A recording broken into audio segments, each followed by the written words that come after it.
What's up, guys? Welcome to another edition of Living the Water Life.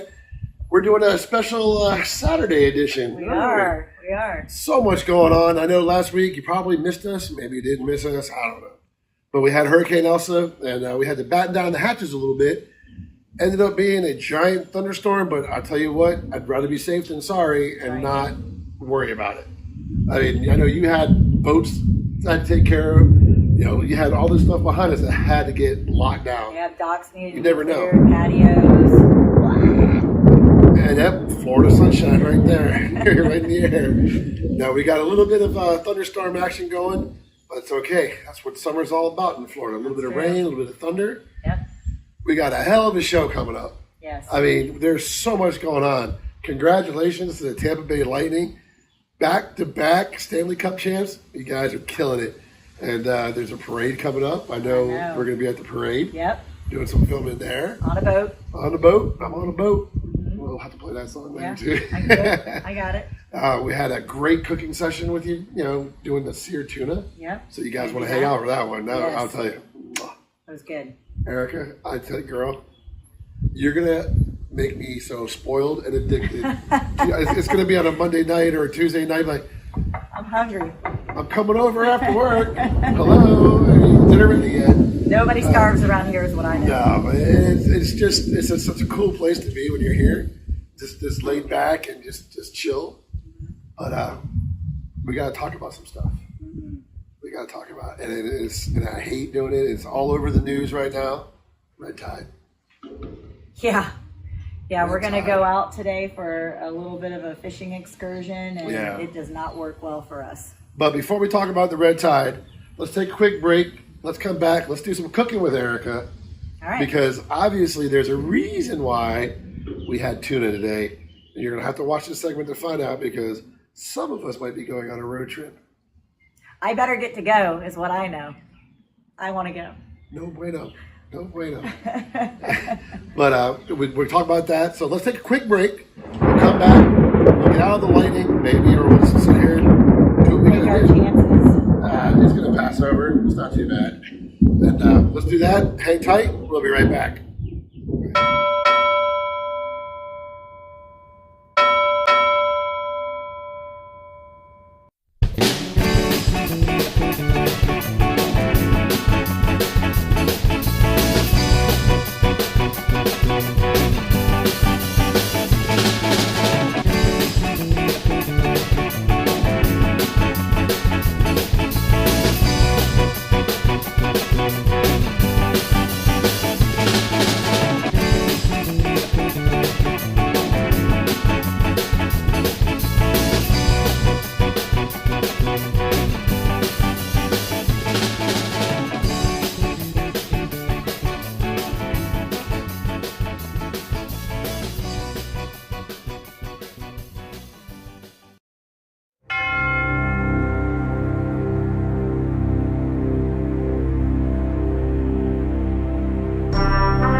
Y'all, we are back from Living the Water Life, and as you can see, it's time to do Cooking with Erica, and I look as lovely as I do today because Vince and I spent some time out on the water. The idea was to catch some redfish today to cook with you and show you some ways to prepare that, but red tide had a different idea for us. So I thawed out some yellowfin tuna because I heard that Vince is going to be going to Venice, Louisiana to do some fishing. And I thought this might be a great way to show him some of the things that it has to offer. A buddy of mine caught some yellowfin tuna while he was there recently and brought some back. So I thought I might show you a couple ways. I like to sear it and have made some traditional sushi rice to show you also.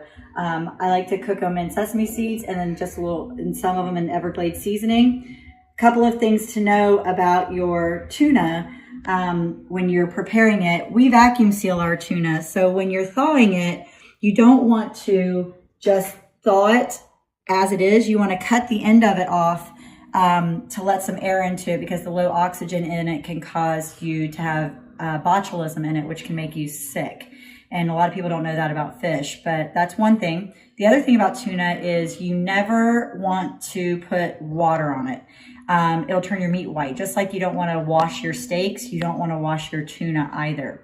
So those are just a couple of tips for you. So all you have to do is, if you've filleted your tuna properly, just take some paper towels, which I've already done, and pat your tuna dry, and that will keep it clean. So you'll see I have 3 strips of tuna here. I've got a thicker one and 2 thinner ones. So I'm going to prepare them a couple different ways. I like to cook with sesame oil just because it gives it a little bit of a different flavor that I personally like. So I'm going to start with our smaller ones, and I'm going to put just a little bit on there and rub it on both sides. And you'll see I've already got some on the plate, so I'm just going to rub those. I'm going to add just a little salt and pepper for seasoning on these. And I've started heating up the pan, no oil or anything in it quite yet.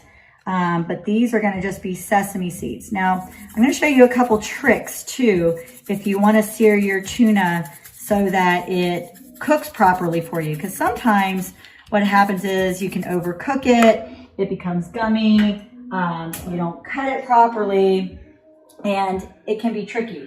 So we fish a lot on the East Coast, heading out of the Fort Lauderdale area for tuna, going to the Bahamas. And we do yellowfin tuna fishing there. So one of the captains there actually showed me this technique so we didn't goof it up, basically. So I'm just rolling it around in the sesame seeds to get a nice coat, because some of them fall off while you're cooking, and that's okay too. I might need to add more, which is fine. For the other piece, I might just sprinkle it on here. Do it that way.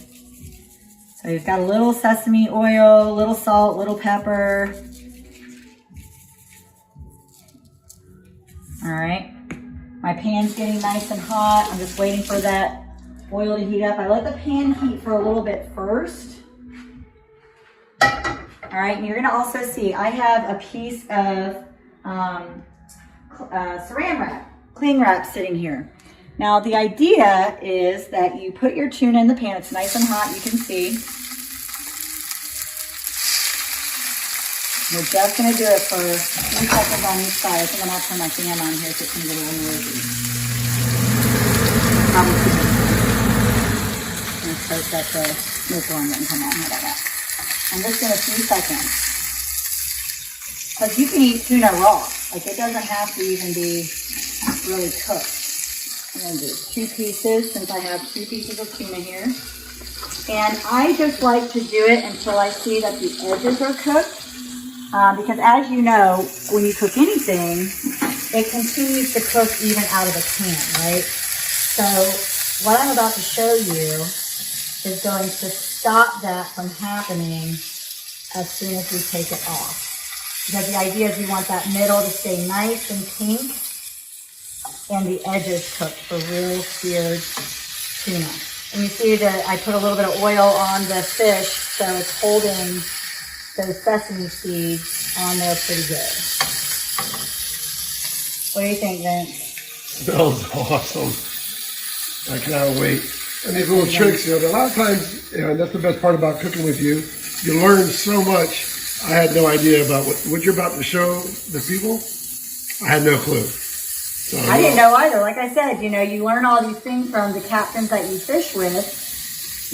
All right, so you can tell this doesn't take very long.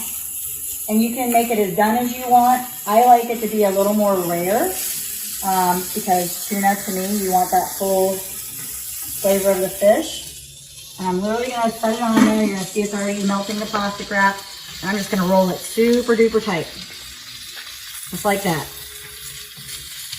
Again, that's something I had no idea. Yep, I didn't either. But this is the best part that you're going to do next. Yep, and then all we're going to do is take these 2 pieces, and I'm going to throw them into the freezer. Put it on my fast freeze shelf. I usually leave them in there. And that's going to stop them from cooking. My way to the ocean.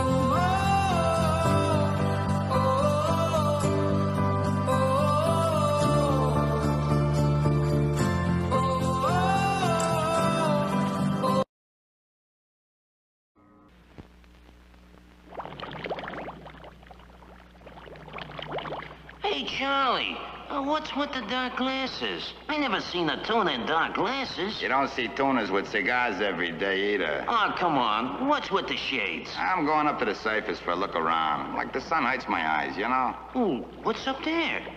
A star-kissed tuna scout. A star-kissed tuna scout? Hey, how about if I go along? Forget it, kid. You'll never even notice you. Why not? You'd never make the weight. Besides, it ain't what you are, it's who you know that counts. You gotta have connections. You got connections? My brother-in-law, Starkist, took him last month. I'm sure he put in a word for me. Yeah, what'd I tell you? They sent for me. All right, cut the comedy. Sorry, Charlie. Only the best tuna get to be star-kissed. Insist on star-kissed. Tell him Charlie sent you.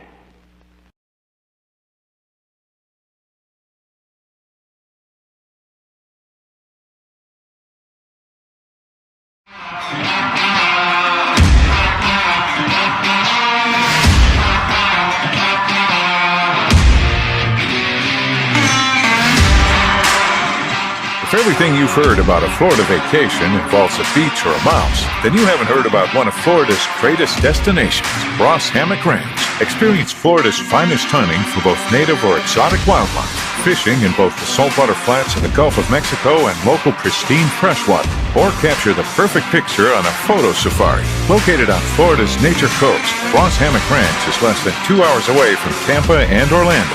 Call today to get more information. Ross Hammock Ranch, home of the Super Swamp Safari.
So we let them sit in the freezer for probably 7-10 minutes or so.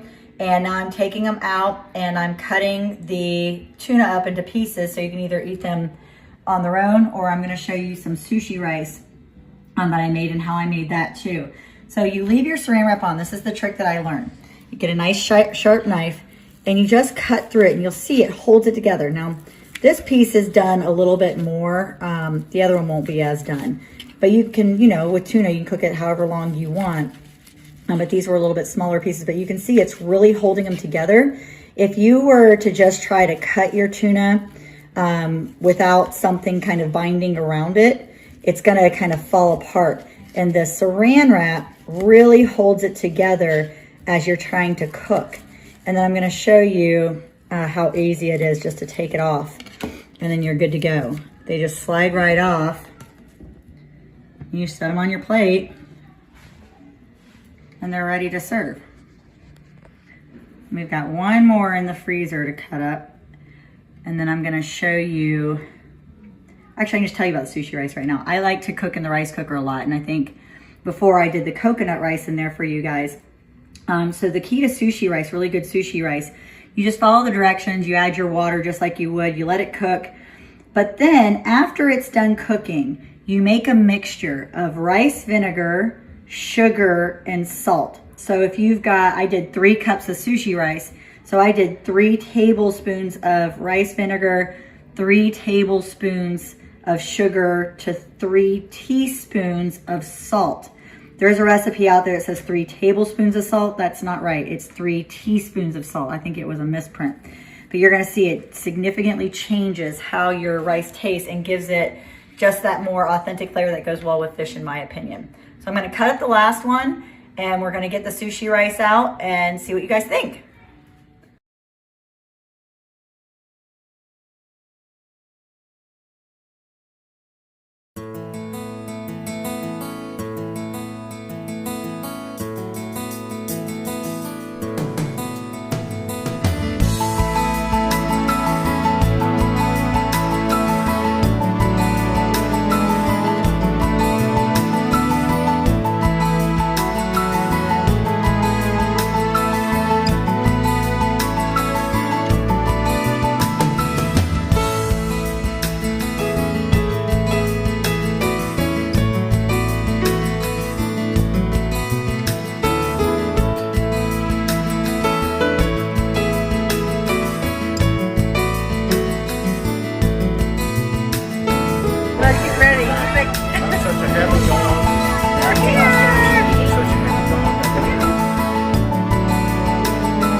All right, guys, you can't live the water life and not be poolside eating some tuna. I know it. That's what I'm talking about. Erica, this looks amazing. It's gonna be amazing. I haven't had anything, I mean, everything you cook is just off the chain. Thank you. But now we get to do it poolside. So let's dig in and try some of this awesome tuna you got. Yeah, we got the seared tuna 2 different ways over some sushi rice. Oh my God. Added a little bit of wasabi sauce. What do you think? Soy. And soy sauce, a little bit of soy sauce. What do you think of?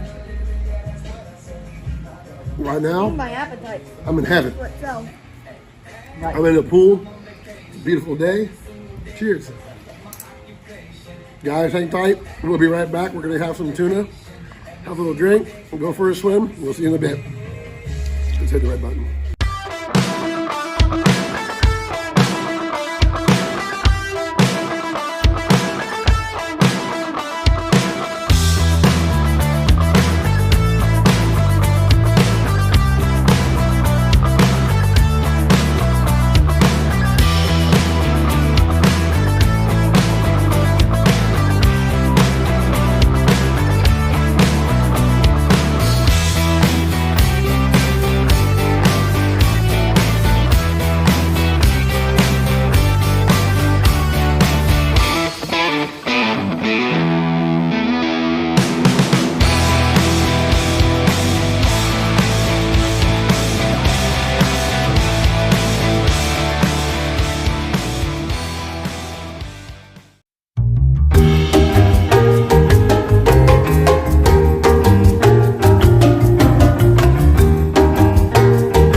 So, Erica, that was an amazing meal.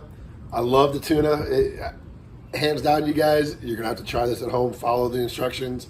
You're going to have a hell of a fish. Yeah, it really matters. It matters how you prep your fish. Like I've said, and every single time we cook together, it matters, like even how you're serving it. There's all different ways you can do it. We did it 2 different ways today. We rolled it in sesame seeds. We did it in some Everglades seasoning. Rolling it in the saran wrap, I think, matters. I've never heard of that before, and I've always tried to figure out how do I get my tuna to slice without it falling apart. Yeah. All the time, every time I'm going to do it, it just... It's gummy. Yeah, it's like, I want to make sure it works. Yeah, and then stopping that cooking right away is important, getting it in the freezer. Yeah. That's a heck of a trick. So you guys, make sure when you do your tuna, do it that way, because that's the only way you're going to get that perfect slice every time. Yep. So on to the fun part of not really so fun.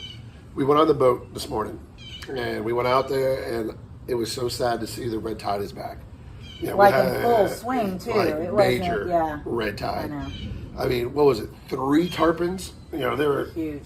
5-foot-long tarpon. I mean, a 5-foot-long tarpon. Yeah. That's insane. How many redfish did we see? I saw a snook. We saw grouper? Everything. I mean, you name it was out there. It was sad. It was terrible. And we've had that. We were talking about this on the boat, and there's be a couple clips that you'll see us talking about it on the boat as well. As guys, the fertilizers, the golf courses, the apartment complexes. We all want a pretty yard. We all want to have that curb appeal, but there's other ways that you can make your grass green besides throwing out this fertilizer. The fertilizer goes down. We get the rains. Guess what? Where's it go? Right out in the water. Yeah, it's creating these algae blooms that are just out of control. But we came up with something that we were talking about earlier, and I want to find out more.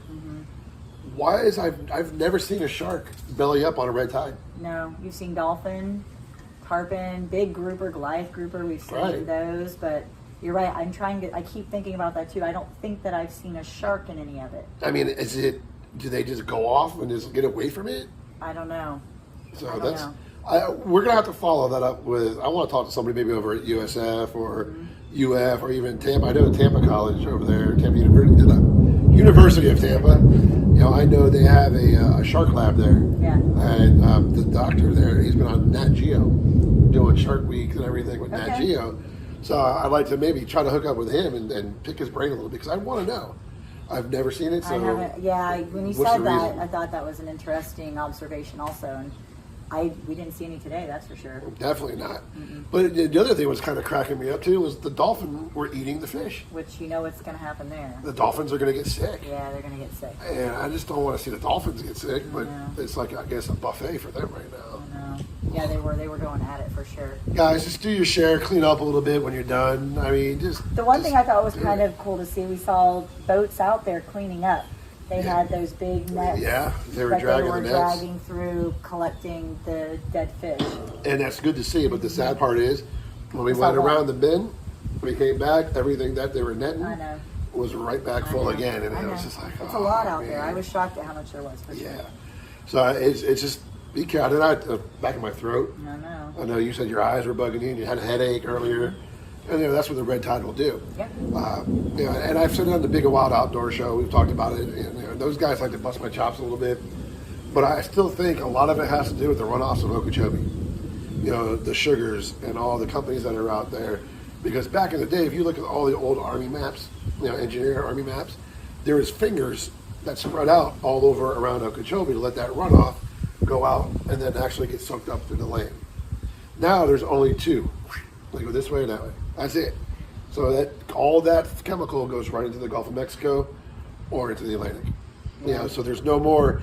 I think the engineers need to go in there and start making those finger runs. But is that different than what's happening up here, though? That wouldn't. It can cause it and have it come up. No. Is it different this time? It's probably different this time. Yeah. We got a bloom, I think, that came in from offshore. Yeah. Last time we had it was south. So, but I think it's a combination of the fertilizers, the chemicals, and everything. You're putting all these different minerals into the water. Yeah. And then you have the sun. Disrupting all the water, The only way to truly get rid of a good red tide is a good rain. So the thunder and lightning you hear behind us can help wash it out. That's what I was hoping with Elsa, with that thunderstorm coming through here, that it would help with that and kind of push some of it off, and I think it's worse. Yeah. that was really disheartening to see. It's just sad. I haven't seen it on the beaches yet. I live over on Bel Air, and I haven't seen it yet on the beach. I'm going to take a run out there tomorrow morning and see what's going on. But so far, fingers crossed, it's not on beaches yet. You know, when you start getting into the bay like we did today, you guys will see. It's okay too. I've heard Anclote was good. I've heard Honeymoon Island was pretty good. Yeah, anything north of us so far so good. Knock on wood, has been not affected. Okay. But the General St. Pete area, we're getting hammered hard. Yeah, I know. So- God, we were trying to take my son out just to do a little fishing, and nada. We did better off the dock. Yeah, what they caught, a mango? A mango, ladyfish, It's big fun. pinfish. Yeah. Definitely didn't eat We're that not mango. eating any of those things, no. Not for another 2 or 3 months. Yeah, no. And the sad part is, dang it, I wanted a redfish. I know. We can finally get a redfish, and now here's red tide again. I know. Redfish I is going to know. be closed down I know. real soon. And I'm not eating it even if we catch it. No, I'll catch it, take a picture with it, and send him on his way. Yes, that's right. So, red tide sucks. Man, do yourself a favor. If you're going to go out in the water, wear a buff or something. But if you can avoid going on the water, don't do it. Yeah, I agree. I have a headache now. I definitely have a headache. You know, and it's the effects of the red tide. But it's going to happen. It's got to go. It's going to run its course. There's nothing we can do. Yeah.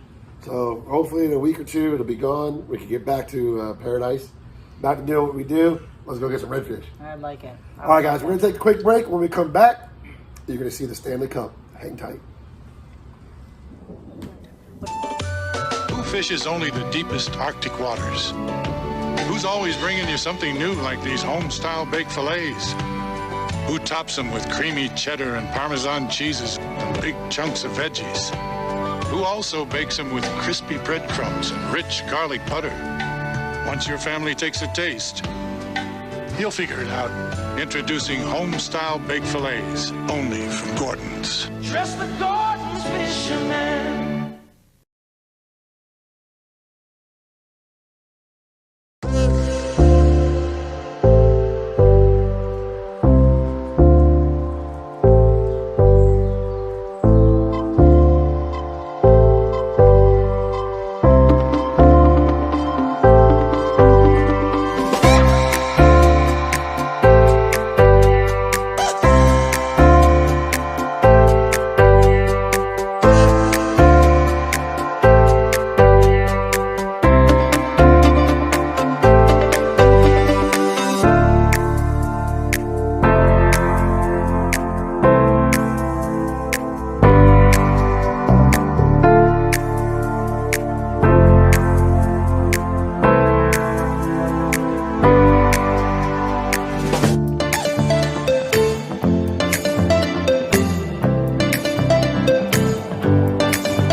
job. Look at that. High five. Boom. Look at Ringo-esque! He's a monster! Nice.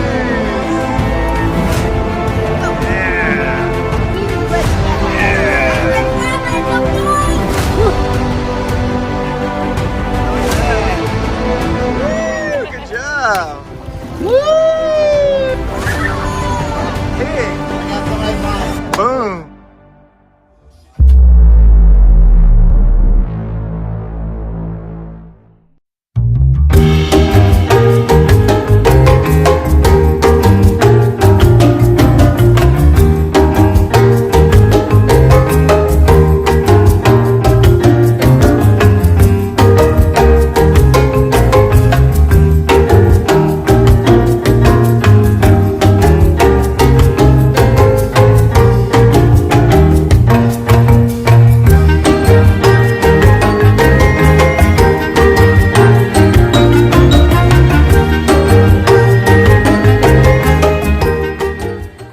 All right, well, here comes the rain, guys. But I tell you what, I had an awesome experience last week.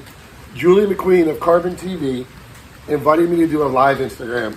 Nice. Now, and you know me, I didn't even think about it. When I did, I'm like, yes, awesome. Set my camera up, everything else. What did I forget to do? Turn on a damn light. So I'm all dull and like not in We've the dark. talked about that's a different kind of show to be doing stuff like that. I know. But you know what? Hang tight. We're gonna play with Julie. We're gonna play the interview with Julie on Instagram. Julie, I can't wait for you to come down. She wants to come down and do some fishing with us. Yeah. So we're gonna have her come down and hang out. It was a pretty good interview, I thought. I just wish my lighting was better, but hey, it is what it is. All right. It was my very first live Instagram video. And it's getting a little bit of rain, so we're going to take a break. Hopefully the rain stops. We'll see you soon.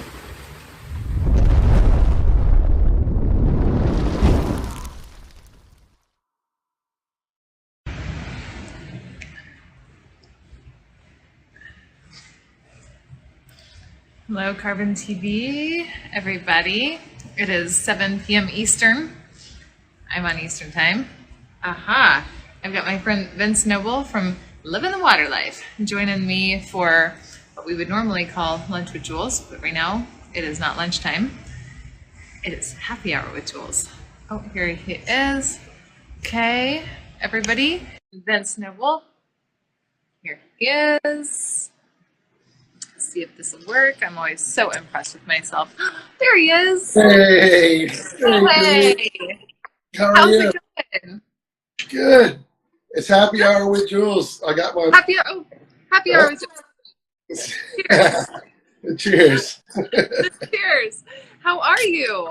I am great. How are you? I'm great. I'm amazing. I have zero complaints. It's been a good day. I went to the dentist today, which, I mean, adult things that we have to do, right? It's part of the deal. Of course. We got to do the adulting thing every once in a while. It makes happy hour way better if you have a day like that, in my book. I definitely need an adulting day. I definitely got to do that. Right. So where are you? You're in Florida? I am in Bel Air Bluffs, Florida, which is a little bit south of Clearwater. Okay. Oh, how beautiful is it there right now? Right now, it's sun's out, but it's been rainy and cloudy all day. Which is kind of beautiful anyways. It's a little bit of a break because it's hotter than Hades. We all know that. Summertime in Florida, it's real.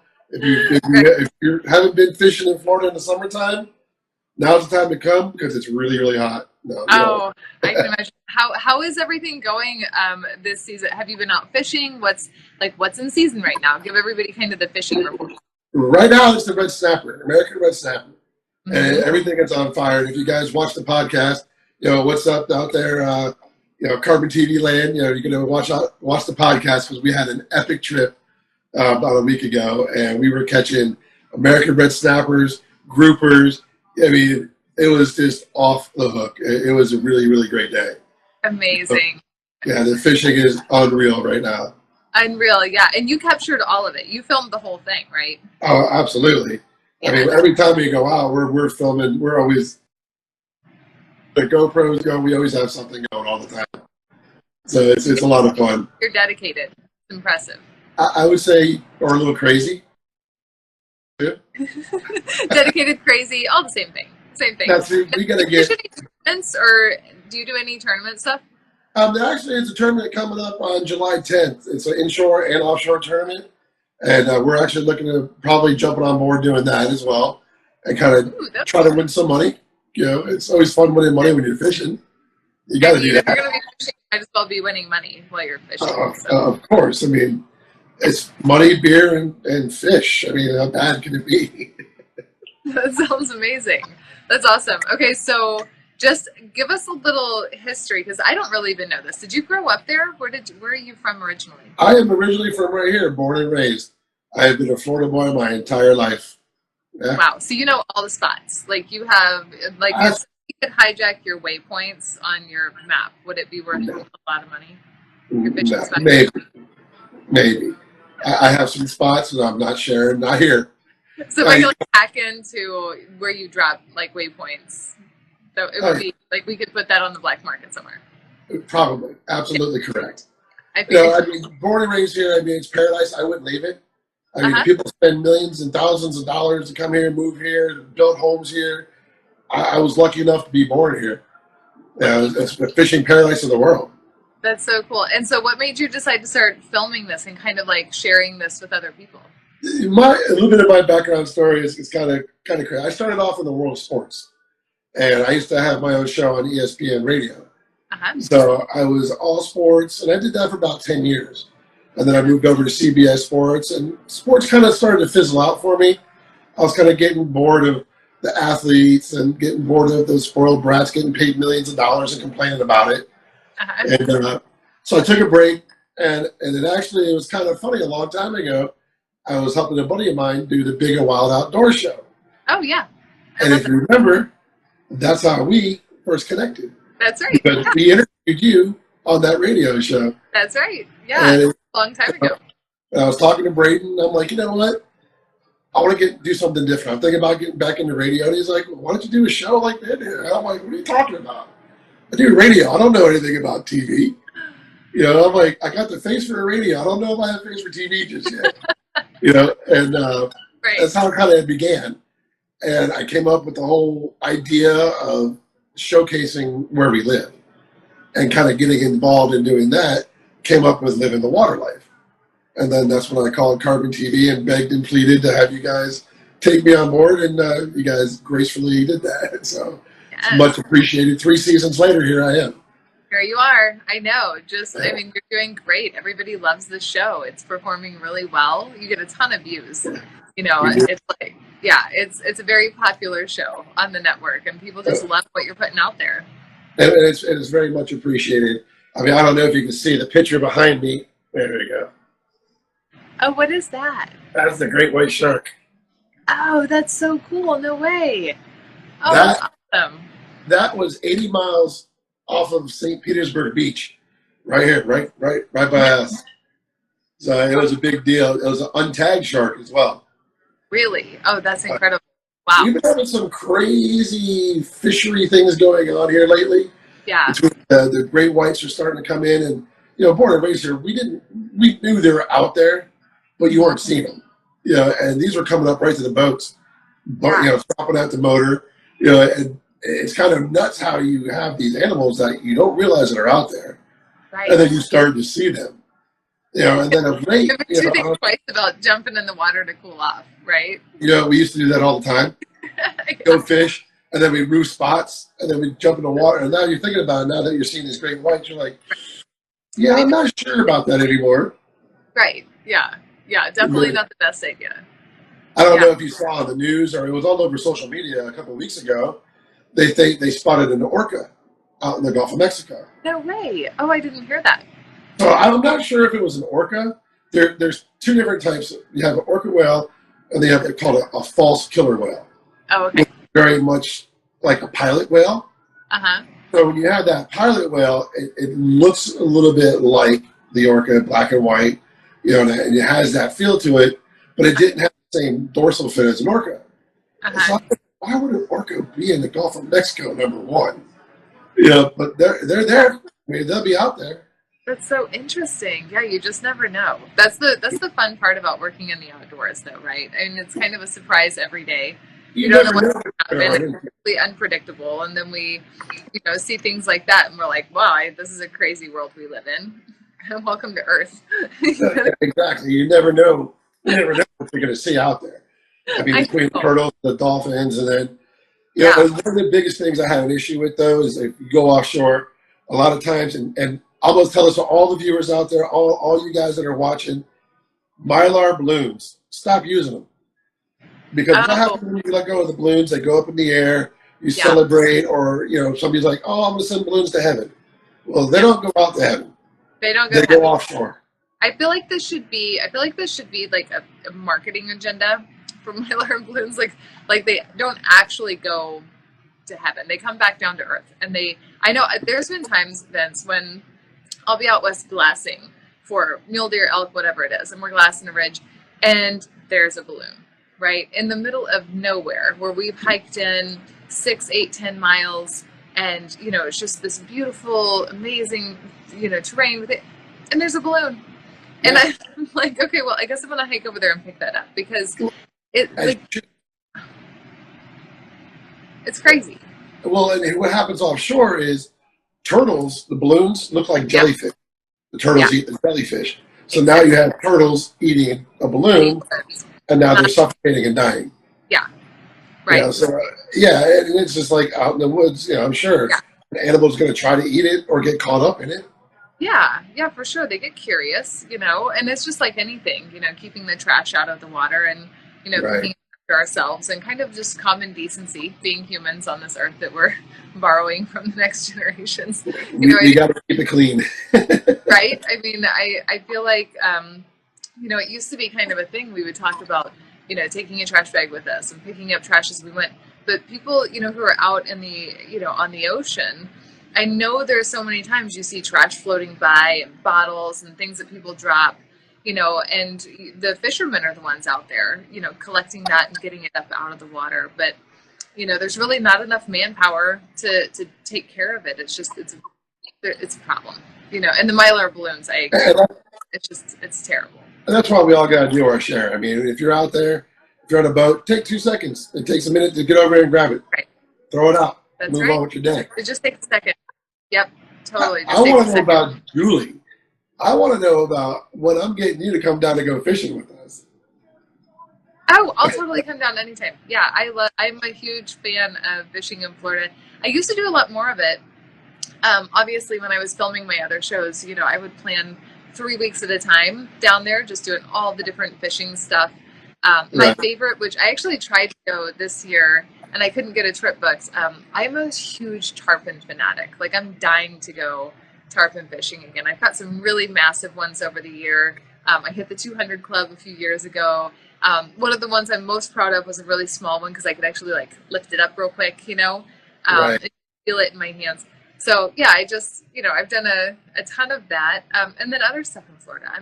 I'm a huge fan, red fishing and pretty much you name it. You know what I really want to do? Lobstering. Do you do any of that? It's been years and I'm dying to get back down to the Keys and go. Doesn't that sound like fun? I feel like that's going to be one of my goals for the year.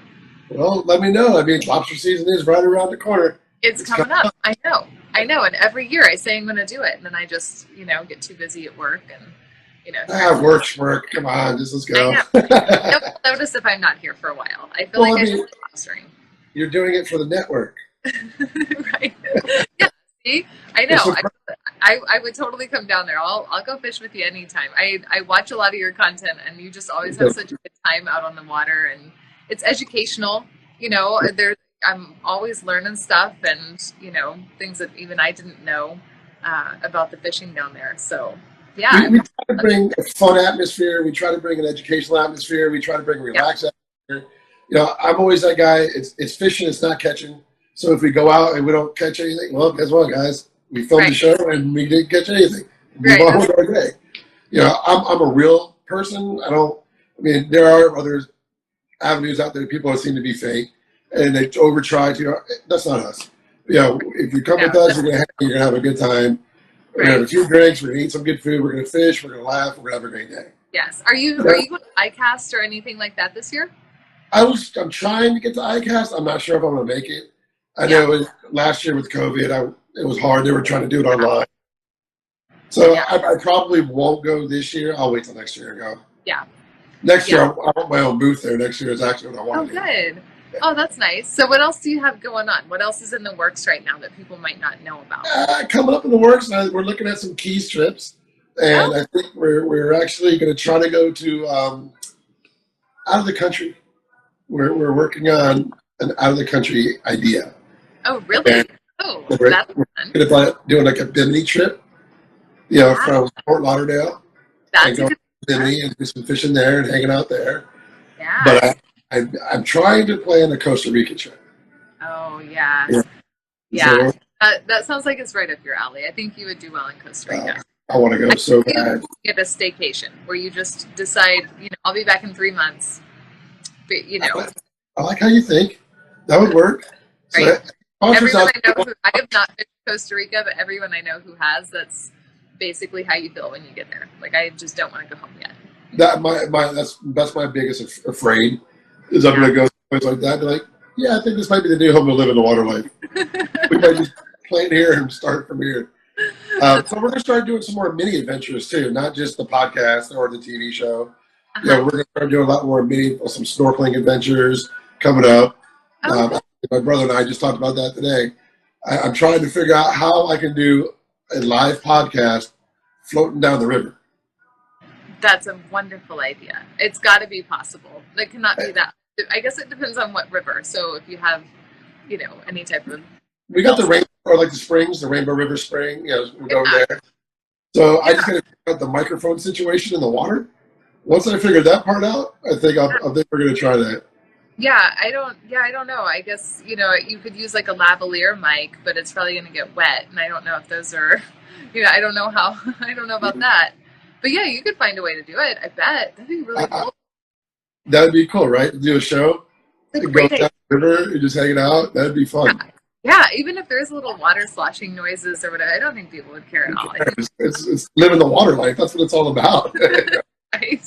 But we got some fun things planned. And we're going to start doing more kayaking and get into the paddle boarding and do some of those little adventures. And our last show, I don't know if you had a chance to catch it or not. We started a new section in the show, cooking. I started cooking our catch. I know. I saw that. How's that going for you? How is awesome. it turning out? Is it actually delicious, or are you just pretending that it is? Oh dear God, it is so good. We cooked up some scamp grouper. Oh, and we made dishes with it, and they were out of this world. Yeah, absolutely amazing. Like my co-host said, she would leave her husband for it.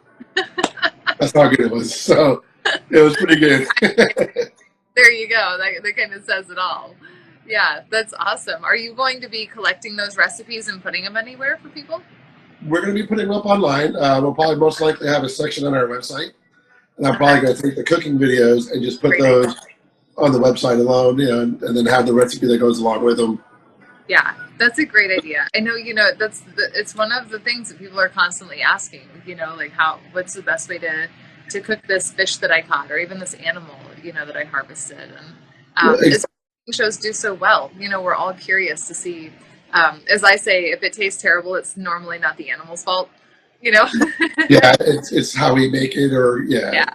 I mean, and I love watching your shows and your updates and other producer shows because I learn a lot as well. Because I'm more of the fisherman, the outdoors water guy. When it comes to the hunting side of the world, I'm very new to that. Like last 6 months ago, I got my first hog. Oh my gosh! Congratulations! And awesome. it was all we did it. We did it with dogs. Oh, that's such a cool experience, isn't it? And then we didn't shoot them. Yeah. We actually, I stuck him with the spear. Oh, how did that go? Was it extreme? Did you feel comfortable? Oh yeah, I had no problem with okay. it. Because I'm the type of person, if I'm gonna kill it, I'm definitely eating it. Right. So if I eat that in mine, I'm good. So I stuck it with the spear, and it was probably the most humane way to go. Yeah. And the quickest. Yeah. They die really fast when you do it that way. If you do it correctly. Right underneath the arm, right into his heart, and we were done. But Yeah. with the Carbon TV Awards coming up, I have a blooper, and I want to show it, but I don't want to show it. But yeah, it's me in the woods, and this is what happens when you put a fisherman in the woods. Oh no, I can't even imagine. Think of Yeah. mud. Yeah. So I guess you saw that the Carbon Awards were announced today, so that's exciting. Yeah, so I have a blooper for that, and I think with the fisherman in the woods blooper, it'll probably be a winner. Gosh, I can't even imagine. Yeah. All I'm telling you is think mud and roots and meat. I can't. Yeah. Yeah. I can't. So, Yeah. Yeah. Are you going to put it on the episode, or are you going to air it? it wasn't the episode, but I'm gonna make some stuff just for the awards. Oh my So gosh. we can have it just for that and do a little blooper thing. I got a couple other ideas for you. Oh, that's so exciting. That's really cool. It'll Yeah, be fun. that'll be fun. I know. Yeah, we're looking forward to the Carbon Awards. It's going to be. Last year was awesome. I mean, it was just there were so many great nominations, and we're so lucky. We have so many incredible shows here on Carbon. I'm overwhelmed at how much great content we've. Well, I say thank you to you guys. I mean, you being the president and Autumn and everybody that's been a part of my world with you guys. I can't thank you enough for everything you're doing for me as well. Oh, I mean, of course. I'm so happy to be part of the Carbon family. Well, And we're happy to have proud you. of that. And you know what I also obviously Autumn, she's my right hand. I couldn't live without Autumn at this point. And I love that we have such a like a personal family relationship with most of the producers who air their content here. It's a first name basis. So she says, "Oh, Vince, scheduled his lunch with Jules, but it's going to be a happy hour."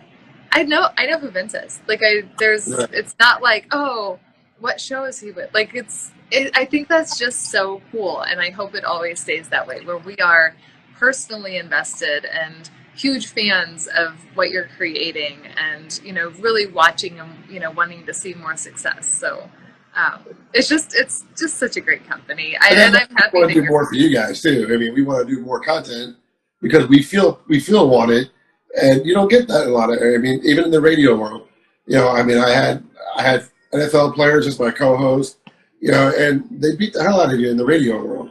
Yeah. And they don't appreciate you. They just want the rating. So it's very appreciative for me to have somebody who wants us part of the network and appreciates us. Yeah. Well, we feel the same way, and I'm excited to see what else you come up with in the future, because it's just always entertaining. I've always got something going. You always have fun. How many episodes are you going to do this year? Well, season 3, we're up to 22 right now in season 3. Yeah, that's impressive. Yeah. I don't know. Are you doing the edits? I'm doing everything. All of it? I'm filming it. I'm editing it. Yeah. Oh my gosh! How in the world do you find time to do anything other than work? It's a juggle, but you know what? I enjoy it. I mean, but for me, doing the editing, like let's say I do the weekly show like we do, to edit it, it's actually kind of easy because I know where the spots are. Right. And I know where the stops are, and I know where the good part is. So I'm not scrubbing video. Now, if we go out and we're doing like a Keys episode or something of that nature, that's a little more grueling. It takes a little longer. Yeah. And I do need help with that. But for the most part, I'm doing 90% of the editing. That's incredible. And do you feel like over the years your editing technique and skills have just like rapidly improved? Oh my God, yes. Like a 5-year-old did it now. I'm like, I'm actually kind of getting pretty good at this. Again, coming from the radio world to the video world, it's a whole ballgame. People don't realize it's a big difference. It's a very big difference. Yeah, there's a learning curve there. So, the learning curve was like this. Crazy. That's incredible. That's I'm so getting. cool. I mean, it's again, guys. It's not perfect, but it's real. That's all I wanted to be real. And it really comes through that way. People feel like they're there with you, and it doesn't have to always be perfectly filmed or edited.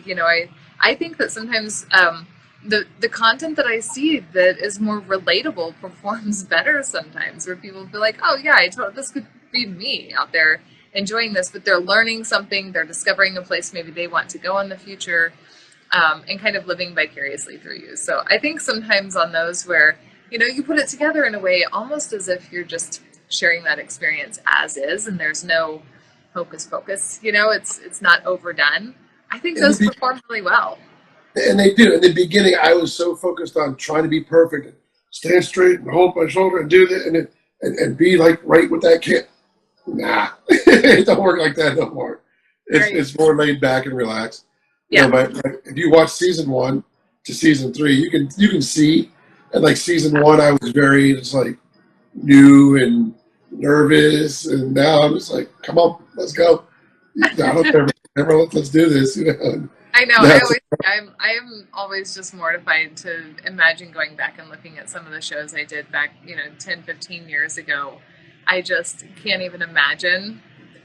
Like I don't want to go back and rewatch some of that stuff that I produced or hosted. Like and just say, ugh. Yeah, but it's part of the process, and it's kind of fun to see how we advance, as the years go by. Right. Yeah. I went back and listened to one of my first radio shows. Do you have a dog in the office? You have a dog in the office? Oh yeah, it's Banjo. Banjo's here. My coworker. I got my great white shark. You got your doggy. Yeah, there he is. There he is. Oh, he's adorable. I remember I went back just not that long ago and listened to one of my first radio shows. Dear God. The ums and the ahs, and I was like, dude, stop. That's my biggest thing is I hate when you get the ums and the ahs going. Yeah, or you find a crutch word and you just stick to it. I know. I same thing. I used to have people film when I would do speaking events, giving a seminar or a speech. Right. The best thing to correct that is to watch it back on film, even though it's excruciating and it physically hurts to see yourself performing poorly. And but you pick up on your speech patterns and what you should and should not be doing and your mannerisms. And the only way to correct it is to go back and rewatch it. I mean, that's, the only way. It hurts. It's so hurtful. I had somebody film me a few years ago at a speech that I gave, and I made it halfway through rewatching it, and I was like, all right, I learned all my lessons. I delete the video. I can't do this. This is terrible. But since then it's evolved and it's worked into something that I'm a little more proud of. So yeah, same thing. What made you get into the outdoor world? Well, I'm a self-taught hunter, so I'm not from a hunting family. I started hunting when I was around 18, I think, ish, somewhere around there. Got my hunter safety course, borrowed a rifle, asked permission on some property, and shot my first deer by myself. And back then, no females run the industry, and I just started, when I would harvest an animal, I would take a photo with it with, product, and I would actually sell the actual photo. It wasn't like digital didn't exist back then, so I'm aging myself. Right. But I would sell that photo to Scent Lock, Scent Blocker, Muzzy, whoever it was that, the product I was actually using in the field. And it was a promotional stuff opportunity. So I would go to store openings, and I kind of broke into the industry that way. And then I started volunteering my time to film for people. So I worked behind the camera in production for years. Ended up owning a really large production company. I've hosted 4 major TV shows since then, and now I'm the president of the network. So I worked my way up, volunteer camera girl, all the way up to where I am now. And I have done line production, field production, executive production, and all of the above. And I have a huge passion for it. But I got in back before any other females. I mean, Brenda Valentine was in the industry. Jana and I got in around the same time. Bachman got in around the same time. But we all had to work our asses off, And you have. And I mean, I've pretty much known from the beginning who you were. And you have done it. I mean, being part of the Big and Wild Outdoors, we would follow a lot of the hunters and huntresses. Yeah. And you guys, I mean, you guys kick ass and take names. And it's rare to see. Yeah, it's a lot of work, but a lot of us girls, I've been here 15 years, in this industry. I started in my early 20s, and I'm turning 39 next week. So happy birthday! I'm not ashamed of how old I am. But over the years, I've watched as it's progressed into those of us who really put in the hard work and did it the right way. We're still here, and a lot of us are still killing it this many years later, and I'm really proud of that. You know who the real ones are, because you can tell the ones that absolutely. As I always say, credibility leads to longevity. You know, the people who really are here for the right reasons will still be here years from now. And others, you know, they might not be here in a couple of years. And that's okay. I like the ones that say they fish, but they're taking their pictures and the rod's upside down. You're like, it's good entertainment, though, you know. I mean, and with those, I always say, you know, if there's girls or people out there and they're doing that, if they're inspiring someone to buy a fishing license or to encouraging people to get outdoors in some way, then great, that's awesome. You know, it's no skin off my back. I think, you know, I try to support everyone, even if it's not something I would do personally. That's fine. But I think that everyone has a platform and everyone has a way of encouraging people to get outdoors, you know, and to go enjoy it. And I'm just really, really fortunate that I got in so early and surrounded myself with all the right people and worked my ass off. And that's where it should be. Here we are. And here we are. You know, 15 years later, I'm sitting with the president. It's great. You know? I know. It's so much fun, and it's an industry full of just love and people who are so respectful and wonderful, and I'm so blessed. You know, I'm surrounded by greatness every day, and it's people like you who make that possible. And that's the good part too. I mean, in this world, even the outdoor world in general, not just the fishing world, but the outdoor world in general, people are just down to earth, and they're helpful, and they, you know, if you reach out. I mean, I've done it in the past. I've reached out to people, and they're like, "No, man, anytime you need something, just hit me up." Yeah, absolutely. And those of us who really care, we make ourselves available to help other people.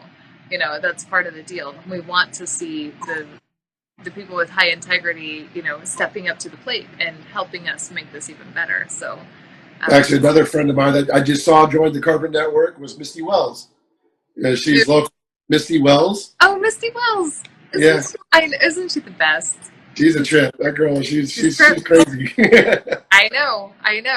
And there's so many great personalities like that, and I know that she's gonna do great things. And you know, I see a lot of these really talented people coming up now. It's exciting. Yeah. And it's cool that I'm starting to see people I know. Yes. You know, I started like, oh, I know. I just talked to her not that long ago, and now she's on the same network. Awesome. You go, girl. Congrats, Misty. So exciting. That's so great. Yeah, you know, anybody else you know who's creating really, really great content, send them over. We're always looking, you know, we're expanding. So, yeah. Good thing. I know that you saw my episodes of going down to the Everglades with the pythons. Yes. Oh my gosh, that was so cool. That was insane. Yeah, that was crazy. You're crazy. Like that episode is crazy. I hate snakes. Absolutely hate snakes. I probably won't do it again. Yeah. But at least you got it on film when you did. I did the one. I'm done. I'm good. That's awesome. Very cool. Well, tell everybody where they can find your content. I know, you know, a lot of people are going to watch this video and they'll probably be curious on, you know, what you have going on and where they can find it. Real easy. I mean, one, obviously Carbon TV, Live in the Water Life, or you can visit my website, www.livin, Livin, thewaterlife.com, and you'll be able to watch episodes there, connect the Carbon TV from there. Our website's growing. We're actually starting to sell boats now too. Oh, so we're doing everything. It's not how one little thing kind of starts to branch off to do other stuff. So yeah, we're doing it all. I mean, we're getting into the apparel. I got the offshore therapy apparel and the archipelago apparel on the website. You know, so it's an amazing thing that we're doing. That you guys are helping me get that opportunity. So join us, watch us, tell us how bad we are. I don't care. Just say hi. Yeah, we're having a good time, and that's what's right. We have the Carbon Score contest going on right now. So, you know, anyone watching, go to Live in the Water Life and click the little plus button. You know, give Vince some votes on the Carbon Score because I mean, send some love. Right, give him some little plus button. Yeah, I'm going to go on there later and I need to go on and vote for a bunch of the shows on there. I haven't done it yet. There you go. Yeah, and we appreciate it. I mean, we want to make sure that we're doing great stuff for the viewers, the fans, you know, all of our fans out there and all of our people that support the show. Thank you guys, because, you know, if it wasn't for you guys, we'd just be a couple schmucks doing a show. It's so true, right? Oh, well, that's so great. Well, I am just so excited for you. I can't wait to see the new content you come out with. I am just, every time you launch new episodes, it's just, it's so much fun. And we love having you and the family here. Okay. And let's plan a trip. I'll come down. I'll do some fishing with you. It'd be amazing. And then I'll come up to you and you guys show me some cold water fishing. Absolutely. I know nothing about it, but it'll be great. What can go wrong? You know, show I want to do with you, and I think it'd be crazy because I don't know if I really want to do it. But if I know if you do it, I'll do it. Okay. Let's go noodling. Oh, yeah, no, that sounds great. Yeah, totally. I'll be the one in the boat filming while everybody else does it. It'll be fun. It'll be fun. Yeah, sure. okay. Yes, yeah, you of course. ahead. I will attend the event. Yeah. Okay, well, Vince, it's so good catching up with you. And cheers. Here's to another great season of Living the Water Life. And take care. We'll do this again soon. We'll plan a trip, okay? Sounds like a plan, Julie. Thank you, guys. Okay, bye. Bye-bye. Bye. What's going on, guys? Captain Greg here with Living the Water Life's Tip of the Week. This week, we're going to talk about something that's very personal to myself and Vince's co-host, Erica Allman. It's apparel. So I've been seeing on a lot of the social media platforms, the different groups and stuff, people saying, what's a good, cheap apparel? I need apparel shirts. Who's using what for fishing and who's using what for whatever? Here's the thing. Take the word cheap and shit can it. You don't want cheap. You want inexpensive. The problem is, with going after inexpensive apparel, is sometimes that material, if it's a decent material, UPS 50 plus, it is pricey. It's pricey for myself. It's pricey for anybody who's doing it, especially with myself. I think Erica is the same way. We do cut and sew shirts. So we order the whole mass roll of material, and then we sublimate it ourselves. So one thing to look out for that you don't want on your apparel, silkscreen. Silkscreen, it's that plasticky stuff. It sticks to you. It changes the UV lighting. I don't know if it's in a good way or a bad way. I'm not going to go and talk about things I don't know about. But you got to make sure that that's not on there. Look for UPF 50 plus. Here's a funny thing. In the United States, some of this material can actually be up to 100 UPF plus. But because of trade laws, we're not allowed to say that. So don't go after those UPF 20, 25, 30. Generally, they're a cheaper material. They're not as tight as a thread. And they're throwaway trash shirts. So stay away from them. Another thing I look for is fit.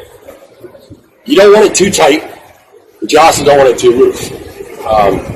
If you have it too tight, it essentially takes your threads and pulls it apart. You look buff and jacked, and your guns are like 12 inches, so maybe but it defeats the purpose of having it. You also don't want it too baggy, not just for the sun protection reason, but you don't want to snag things. You don't want your lines come, hooks going in, all that great stuff. So just make sure that the fit's right, and it's what you want. Go out of your way. Take a little time and do it. Just do your research. It's there.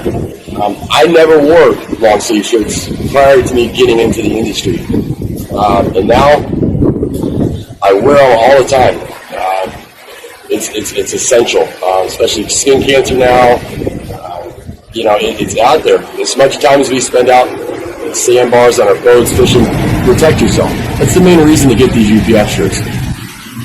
Here's another tip.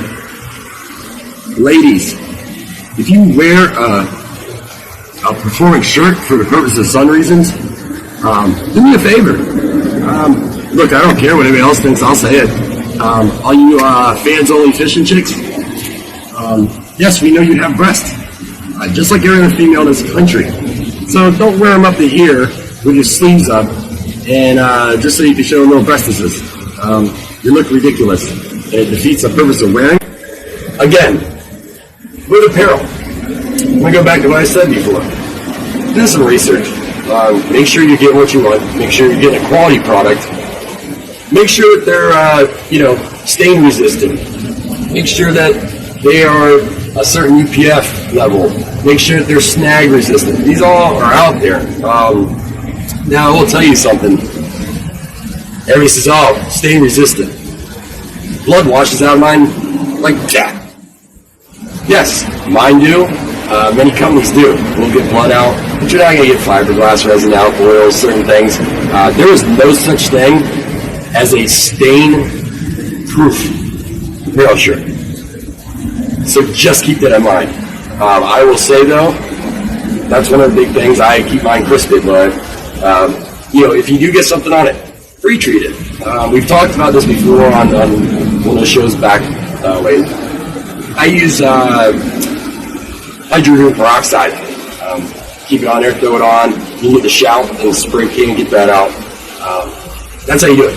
Pre-treat it as soon as you get it home. Throw it in a wash, get it done, and it will come out of I'd say 70% of them. When you go to get your apparel and you're doing that research, do me a favor. Do everybody in this community a favor.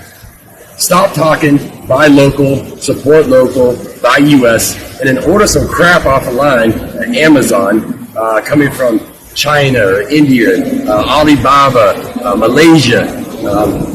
I'm going to give you a little information that a lot of you don't like.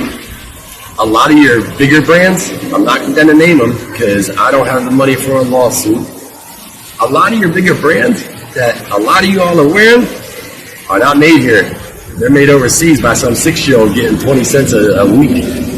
And a lot of shop owners, I'll call you out. What you're meaning when you say that is shop me. I'm not going to say that. I'd love for every one of you to go to Archipelago Outfitters and buy some apparel. The fact of the matter is that's not reality. You have me. You have Erica Allman over at offshoretherapy.com who make an outstanding product. You have Mang who puts a lot of the profit of that in the regrowing mangroves. They're amazing. You've got Fin Therapy. You've got there's endless of them. So do it. Go out and find it. Because I can tell you right now, the small guys are probably producing far superior quality products than those big companies. There's one out there. It's a big American company. So it's started by a couple of local fishing guys up in North Florida. And everybody says, oh, that's hometown. You got sucking. That company sold several years ago to a company called Delta Apparel, who gets all their product from Malaysia. Another thing with apparel companies, a lot of us have a lot of pride in it. So if for some reason you get your shirts, your gear, your hats, whatever it may be, and you have a problem with it, again, I'm not going to speak for everybody else. But if you call me and say, Greg, I've got thread counts coming out. I've got things happening that shouldn't be doing. It's a shirt. It's not that complicated. I'm gonna correct that. And most of the smaller companies will, because we have a reputation, we have a name to build, and a brand to build. So that's the plus side of not ordering off of Amazon. It's the plus side of not ordering, eBay or whatever, maybe going to Bell's. I mean, it goes to Bell's because it's 3 years old and it's sold in a lot auction. So that's apparel. It's not real. It's not rocket science. It is simple. UPF rating, fit, when you use it, and the company. Make sure it's a reputable company. Make sure they back your product up. Make sure it's made in the United States. It's not hard to find. There's hundreds of them. Every 3 days, a guy's making up a shirt company. Now, you gotta make sure that shirt company, when Johnny starts it tomorrow, is gonna be in business in 6 months. But there's a lot of us in Florida who have been here for years now. So rely on us. Hell, you order from me or Erica or Snag Gear or something like that, you might get a little freebie or two thrown in. And then you see us at a tournament or at a boat show or something. You can build that reputation and make this sweeter. And we like the feedback. So please give us the feedback on that. So that's it. That's all I got. Hope everybody had a safe, amazing 4th of July. Happy Independence Day. And I am Captain Greg. And this has been your Living the Water Life Tip of the Week. Or as we call it, just a tip.